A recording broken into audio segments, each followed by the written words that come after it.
Hi guys, for today's vlog, eto, requested topic ulit to ng mga netizen na nag-PM sa akin.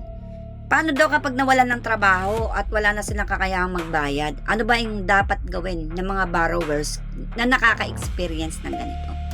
So kabayan, alam ko na isa ito sa pinakamahirap na sitwasyon na meron ka ngayon.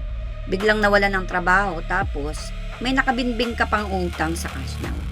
Normal lang na mapanik sa ganitong senaryo, pero sa video na ito, tatalakayin natin ang mga praktikal na hakbang na pwede mong gawin para hindi lumala ang sitwasyon.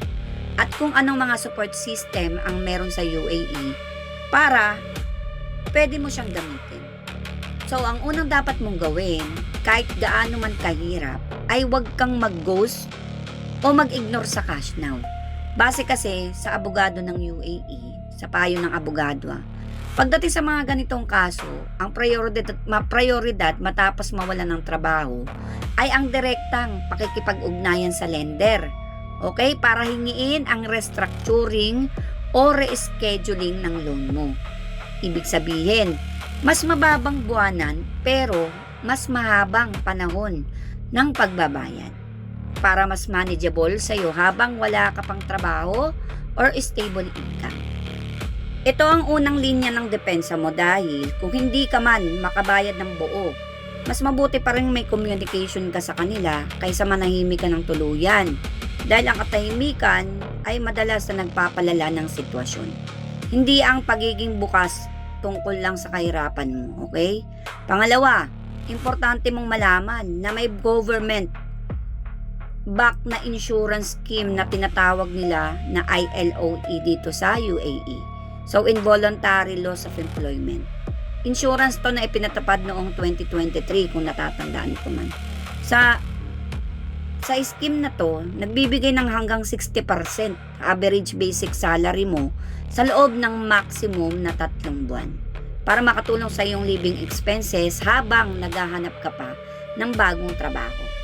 Para maging eligible ka dito, kailangan mong makapagbayad ng contribution sa scheme nila nang hindi bababa sa 12 consecutive months. Okay? Kailangan mo mag-file ng claim sa loob ng 30 days mula nang mawalan ka ng trabaho. So, kung kwalipikado ka dito, kung qualified ka, malaking tulong ito sa'yo habang wala ka pang stable income. Okay? Kaya kung hindi ka pa nag-apply, i-check mo agad ito.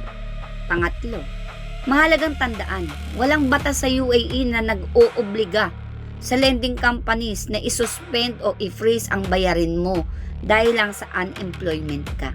Ibig sabihin, hindi ito automatic na benefit. Kailangan mo pa rin itong bayaran ng direkta sa cash now. At ang approval nito ay nakadepende sa kanilang internal hardship policy at sa consumer protection regulations ng UAE Central Bank. Kaya kung sasabihin mo sa kanila ang totoong sitwasyon mo na nawalan ka ng trabaho at kailangan mo ng temporary relief, may tsansa silang mag-consider ng restructuring. Pero hindi ito garantisado. Okay, hindi ito 100%. Kung sakaling tanggihan ka, mananatili ka pa rin may obligasyon na magbayad sa kanila. Pero pwede ka pa rin humingi ng alternative arrangement matapos yung unang rejection. So pang-apat, kung malala na ang sitwasyon mo at napakarami mong utang sa iba't ibang lending platform ng sabay-sabay pa, tapos nawalan ka ng trabaho, mas mainam kumonsulta ka na sa isang abogado na eksperto sa debt consolidation at settlement dito sa UAE.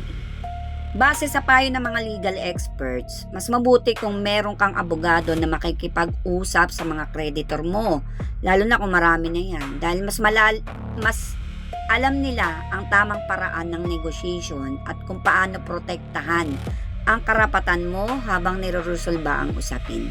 Bukod dito, kung may end of service ka or gratuity na tinatawag mula sa dati mong employer, importante rin malaman mo na walang batas na nagbabawal sa mga bangko o lending institution na gamitin ang final dues mo kasama ang gratuity at ILOE na benefits kasama yan para bawasan ang natitirang utang, lalo na kung nakalink ito sa iyong salary account.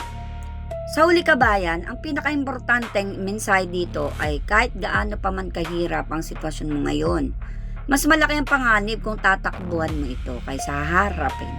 Ang mga lending companies kasi, kasama ang Cash Now, sa mga hindi nakakaalam, ay mas gusto nila ang mga borrower na proactive at nakikipag-usap kaysa sa taong basta na lang nawawala o nag-ghost na. Dahil sa unang senaryo, may pagkakataon pa para fair na solution. Sa pangalawa, mas malaki ang tsansang umabot ito sa legal action pag hindi ka na nakokontak. Kaya kahit mahirap, simulan mo agad yung communication. I-explore ang ILOE kung eligible ka.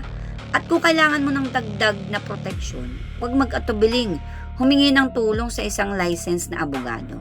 So disclaimer lang mga kabayan, ang mga impormasyon na nabanggit ko ay galing lang sa publicly available na batas sa UAE, mga balita sa Gulf News at general legal advisory tungkol sa unemployment at debt management. Hindi ito legal or financial advice at ang bawat kaso ay iba-iba depende sa sitwasyon nyo. Kung meron man kayong mga experience sa Cash Now, good or bad man yan, i-comment down below nyo para makatulong sa iba nating kababayan at para magkaroon din ako ng ideas kung ano yung susunod natin na itatopic. So yun lang guys, and sa mga upcoming vlogs pala natin, i-upload na natin siya sa ating YouTube channel, Jara Vlog. Mag-subscribe kayo guys para sa more updates ng ating mga vlog. So yun lamang po, maraming salamat. Please like and share my video.